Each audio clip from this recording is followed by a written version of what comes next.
This is the MSC Arena. At the time of writing this video, the ship is somewhere around here, rounding the southern tip of Africa on its way from Singapore to the port of Valencia, Spain. From here to here, it will move somewhere around 236,000 tons of something. It might be full of muffins. It might be full of puffins. It might be full of puffin-shaped muffins called pamuffins that are about to become a smash hit in Spain when they get unloaded in Valencia.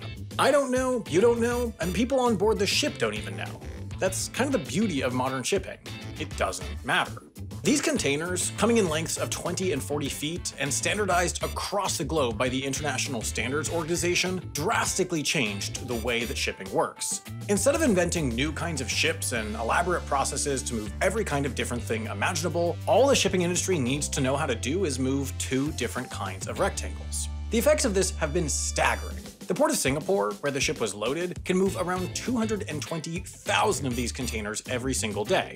But just because these containers are identical doesn't mean they aren't meticulously organized. In fact, if you look at the MSC Arena, the placement of these containers might look totally random, but that couldn't be further from the truth. When these containers were loaded in Singapore, every single one had been assigned that exact location on the ship. Place a container in the wrong spot, and the whole thing tips over, sinks, gets stalled in an unloading port, or, in a frankly shocking number of different ways, explodes.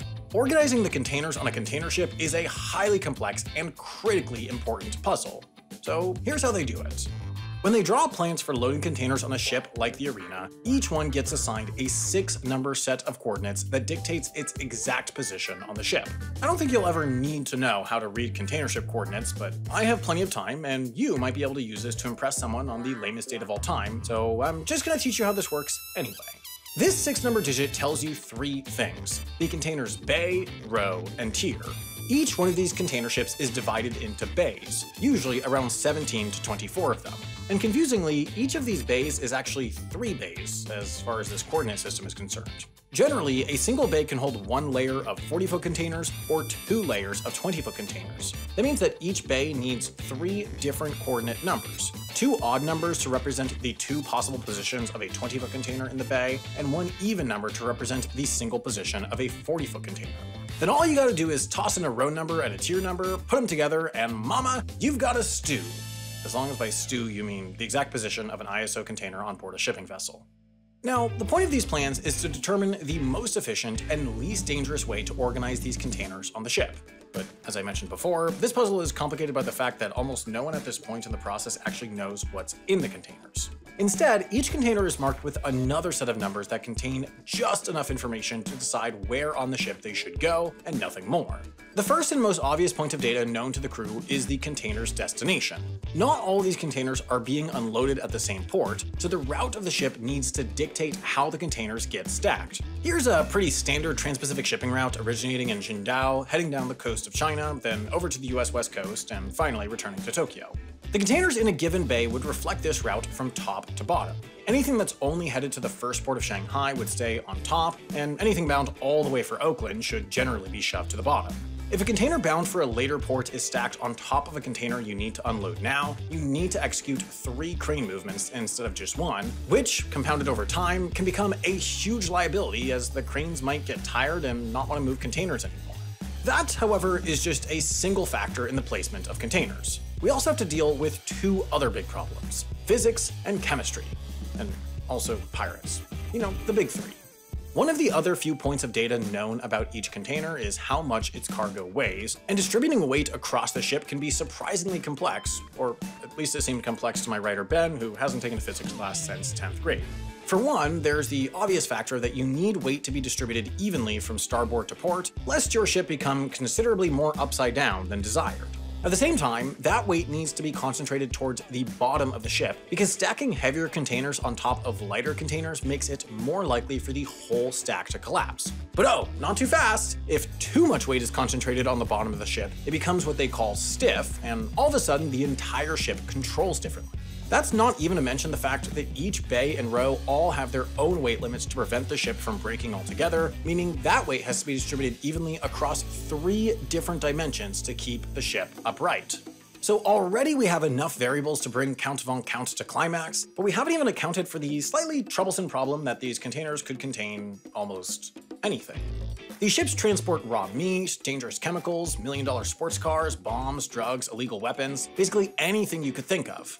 In most cases, the contents of the container don't really matter outside of what they weigh, but in certain cases, they do. Take, for example, this container full of scrambled eggs. Why are you shipping 2,300 cubic feet of egg across the Pacific Ocean? Doesn't matter. What matters is the kind of container it's being shipped in. Perishable food, like your egg, needs to be shipped in specialized ISO containers called reefers, which are actively refrigerated with built-in water or air conditioning units. These, however, can't just go anywhere on the ship. Reefers need to be plugged into a power source, and only certain parts of the ship are equipped to power them. To make matters even more complicated, sometimes the contents of a container don't matter unless a different container on the ship is carrying some other specific thing. Basically, there are certain kinds of chemicals that need to be kept a certain distance from other kinds of chemicals. Containers carrying oxidizers, for example, need to be at least 6 meters from any other container carrying flammable gases. Containers carrying corrosives need to be in an entirely different hold than containers carrying infectious substances, and pretty much everything needs to be kept far, far away from containers carrying explosives. Oh, and also, you can't put any combustibles on the outermost layer of the ship if your route goes through here, here, or here, because pirates in these 3 regions have a mischievous tendency to shoot bullets at the container ships passing through, and you don't want their rude behavior to accidentally start a fire. Only once you've accounted for every single one of these factors can you solve your container ship puzzle. It's kind of like Tetris, if you think about it. The only difference is that it's slower, and you get to plan everything ahead of time, and all the shapes are the same, and if you mess up, it costs billions of dollars, and okay, it's not like Tetris at all, really. This is gonna financially ruin me. I spent like $20,000 on loading container ships as exactly like Tetris shirts that I was gonna sell at the end of this video, but no, that doesn't even make sense. I need to go make some calls. But first, if you made it to this point in the video, it's pretty clear that you have a particular interest in understanding how the world around you actually works. You've listened to me talk about the placement of identical metal boxes for like 6 straight minutes now. Unfortunately, getting an objective grasp on reality seems increasingly difficult these days, with the media we consume being polarized in one direction or another. That's why I get my news from our sponsor, Ground News. They're a website and app designed by a former NASA engineer on a mission to give readers an easy, data-driven, and objective way to read the news. Every story comes with a quick visual breakdown of the political bias, factuality, and ownership of the sources reporting, all backed by ratings from 3 independent news monitoring organizations. Take, for example, this article about American Airlines suspending flights to Israel until 2025. Right away, you can see some really crucial meta information that you're not going to get anywhere else. You can see how many sources are reporting on this, but also that many more of them lean right than lean left. You can see exactly who owns these sources and how factual those sources actually are. This can be especially helpful when reading stories from other countries where you might not immediately recognize the sources and have no basis for determining which are reliable and which are being run by total nutjobs. I especially like their blind spot feature, which shows you stories that are underreported by either side of the political spectrum.